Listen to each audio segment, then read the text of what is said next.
struggling to find quality agents? Maybe you're looking in the wrong spots. Today, I'm revealing the top spots to find agents that are ready to make a change. Revenue share opportunity isn't just for top producers and influencers. It should be available to every agent. It's not about yachts and fancy cars. It's about that single parent that can finally afford braces for their kid. This is the Agent Attraction Lab. Because opportunity shouldn't be reserved for a select few.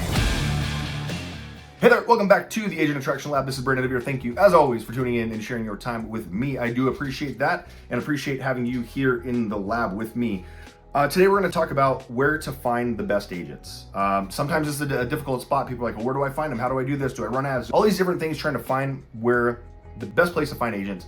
And there's a plethora of them. There's tons of them that you can use. You can use all of them. You can use a few. I highly recommend trying to niche down to just a few, even though you always want those as many buckets open as you can. But if you get really good at a certain amount or a handful of them, then you can really hone in and get really good at it. So the challenge with chasing leads, and that's why I kind of promote attraction over recruiting, even though they're the same thing. I get it. It's not the wording that bothers me. The recruiting word does not bother me. But when you think about attracting, is that people are calling you, people are reaching out to you, and people do business with who they know, like, and trust. And most of the time when you're calling them, they don't know you, so they can't like you or trust you. So when you're cold calling them, it's a lot more difficult to get any type of leverage or momentum that way, because you are contacting somebody cold and they don't know who you are. So when you can create content, I highly recommend doing this. Video is top for me. But when you can do these things where people can start to know, like, and trust you, and the side note to this is people might think this is counterintuitive, but you're gonna get people that hate you. There's people that are gonna watch me and they're gonna hate me, they're gonna say this guy's an idiot, I don't like anything that he says, and that's fine. But what that does is that it removes all the people. Like right now, it's probably less than 0.5% of what online lead generation is for real estate, right? And so for the online lead gen that comes in, like, do you get leads? Everyone wants leads, they want leads, but then they get them and then like, oh, these leads suck. And the reason being they're being sold over and over again. But you have to sift through all these people. And so sift through the people who are giving you bad, fake names, fake numbers, all this stuff, who can buy, who can't, well, all that stuff. But when you are creating the content and people are reaching out to you, they're already sorting themselves. It's not you taking the time to go sort with people. I won't have to go talk with someone who reaches out to me from a video they see of me, does not have to, I don't have to go find out if they like me or not. Like I don't have to vet them to that point to be like, hey, are you interested in working with me? In most other ways, when you're chasing, you have to do all that stuff. And like I said, people think it's counterintuitive, but now anybody who contacts me through here, I'm not chasing that person that doesn't want anything to do with me, because they aren't even on the radar. So that's just kind of not so much of a hack, but a way to think about, like, if you're afraid of creating content, that just so you know, people won't like you. There's not that no one will like you. I'm just saying there's people out there that won't like you, whether you may have the same name as their ex, or maybe you wear the same cologne or perfume as their ex, or maybe for whatever reason they don't like your tie or shirt or whatever it is. There's some things you can't change, or you can't help. But that's probably the main message of this is going to be content creation. But I'm going to share you a couple other spots where you can actually do a couple of these things that will help you start getting these conversations rolling. And one is the MLS data. You can use that in a number of different ways. I'll give you one strategy right here that you can use. You go to the MLS and you can find out who closed a home today. You can go in there, call that agent, and say, hey, congratulations on your closing today. That's awesome. Where do you typically work with buyers or sellers, or which one is it? I saw that you got that listing where, I would love to get more listings. Where did you get that listing from?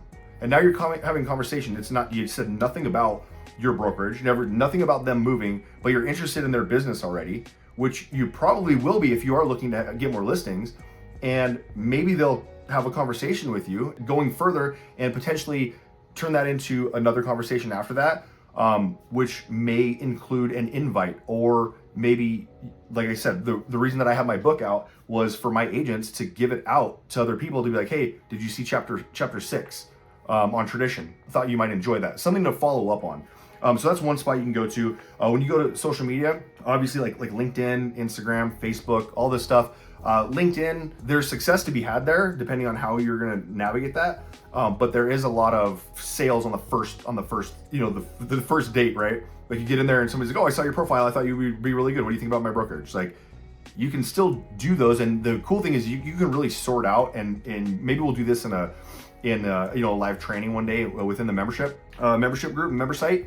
But you can go in there, you can actually create like a Boolean link, a search link where you go in and you say, hey, I'm looking for agents in this city who are with this brokerage or that are also, I did this back when I was with EXP. I went people that are not with EXP, are real estate agents, not with EXP, and I would name like Advocare or like one of the MLMs, because my thought process was like, these people are real estate agents and they already understand the rev share aspect. So now they hold a real estate license, they're selling real estate, but they're also doing the rev share. And if you can call MLM or whatever you want as well, network marketing, but they get it. They understand they understand the model. So you can deep dive instead of just hitting the regular search, and then you can pay for the other versions and stuff to where you can go even deeper on that as well. But as you're going in, finding other agents, going into Instagram, liking, comment. Gary Vee, I know I bring him up a lot. He had this thing called with $1.90. So it was your 2 cents on 90 profiles a day, and that was a like and a comment. It's tedious, it's a lot of work, but you can start engaging with other people in that way.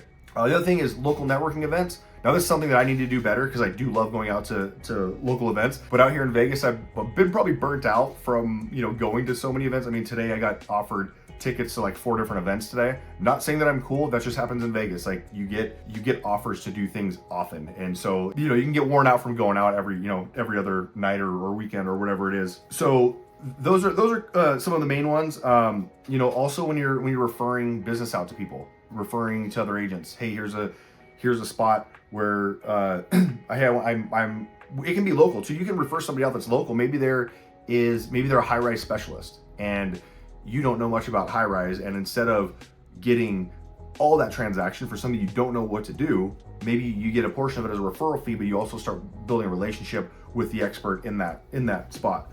I would also say this is kind of a bonus one because I just went through my CE, going to CE courses and I actually talked to one agent afterwards, one of the CE classes. It actually was on Zoom, which I prefer being in person for CE, especially if it's something because I try to find classes that I'm interested in.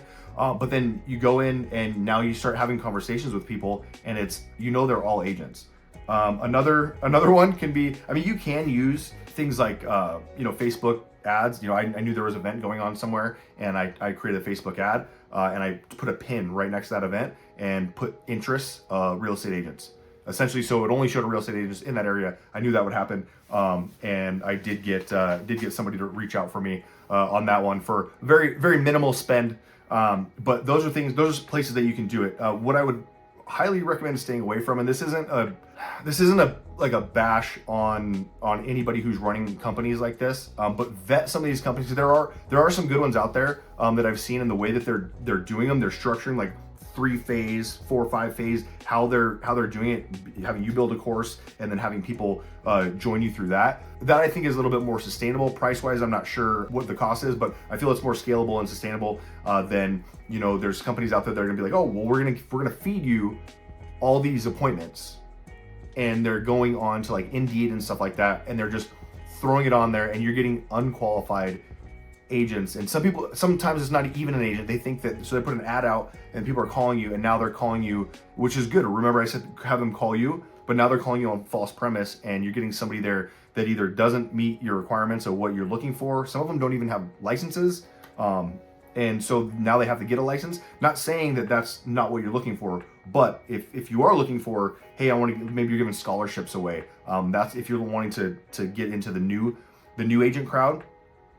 You can definitely like offer a scholarship and say, hey, I got 10 scholarships I'm giving away, and you pay for their stuff to come in, and that can work. But make sure that you have enough room when they come in and the onboarding correct, that you can keep them as a licensed agent, because just because a new licensed agent comes in, if you're looking to recruit long-term, whether it's rev share or for your small brokerage or whatever, if you're just continually turning and burning, you're gonna burn out, because you're just getting them in just for the sake of getting them in. So make sure you're getting them in and they're ready to go. So if you guys are happy, want to keep learning some things, please click and subscribe, or even join the member site and get in there, where we have some handouts and stuff like that that can be helpful, and where we are collaborating in there, and kind of having a spot where people can discuss and their ideas, their successes, things like that. So we will get to you on the next one, and the next one is actually going to be we're going to be